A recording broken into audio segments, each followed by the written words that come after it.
Want to use icons like me and elaborate your experience on EFC24? Well, check out U7Buy. It's the only place JD Gaming ever uses to buy his FC coins. 7Buy also sells other things, not just coins, but gift cards and games at fantastic prices. What are you guys waiting for? This website is your one-stop shop.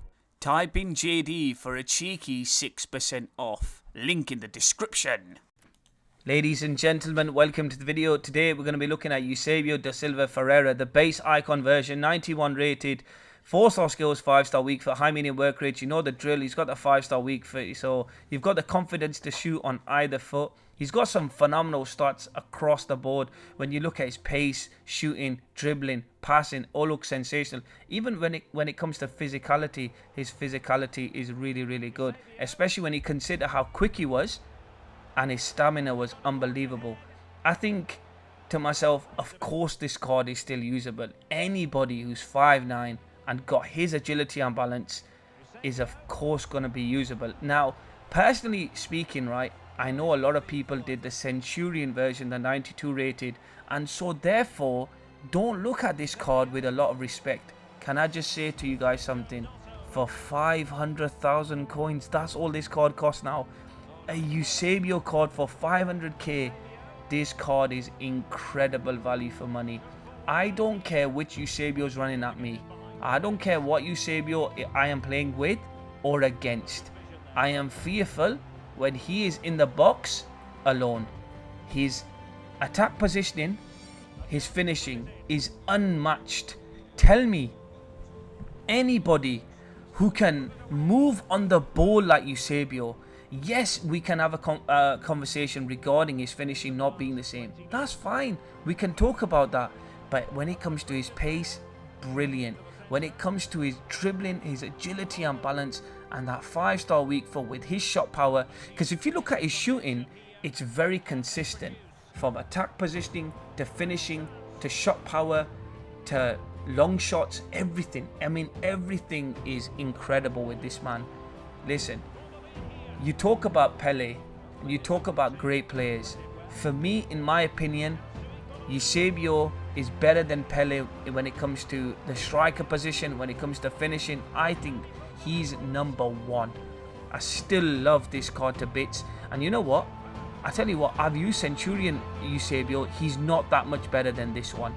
There's not a huge monumental difference between the cards. Look at the attack positioning. Unbelievable. Such a dangerous player because of the way he can move on the ball. His positioning is sensational. And yes, I do wish that his finishing was a bit better. I look at this card, right, and I cannot stop thinking about base Eusebio in other installments of FIFA. Base Eusebio was one of the most famous cards in the game. I remember you talk about base icons, and I think he was probably the one you wanted more than any other card in the game. Base Eusebio, with his pace, his stamina, such a famous card. One of the legends of FIFA. And you know what? I do miss that card. I do wish there was more versions of Eusebio. We're coming towards the end of the game, but there's only 2 variations of Eusebio, which is a bit of a shame, really. Because if you look at Zidane and certain other cards, they've got so much variation. It's crazy. But look, I'm happy to say this card is still usable. Now, I'm not going to say that base Eusebio is S tier. I'm going to say he's A tier. He's not quite S tier right now. And the reason I'm saying that is because he lacks, listen to this, he lacks the playstyles for finishing. His only playstyle plus is rapid. Don't get me wrong, I love that to bits. But I do wish he had more playstyles for finishing. You remember one thing, this card is going to come up against Team of the Seasons very soon, who are going to have 3 playstyle pluses. That's going to be a huge difference. I'm using Gianfranco Zola at the moment with the Finesse Shot Playstyle Plus. And I wish this card had that. I wish this card had a little bit more finishing playstyles to get into that S tier bracket. If this card had 5-star skills, it wouldn't be a question. He'd be inserted into the S tier category immediately. But unfortunately he doesn't. But still a very usable card. An insane finisher. A remarkable icon. And somebody who will last through the ages. Us guys are mortals, but these names are immortal. Eusebio da Silva Ferreira.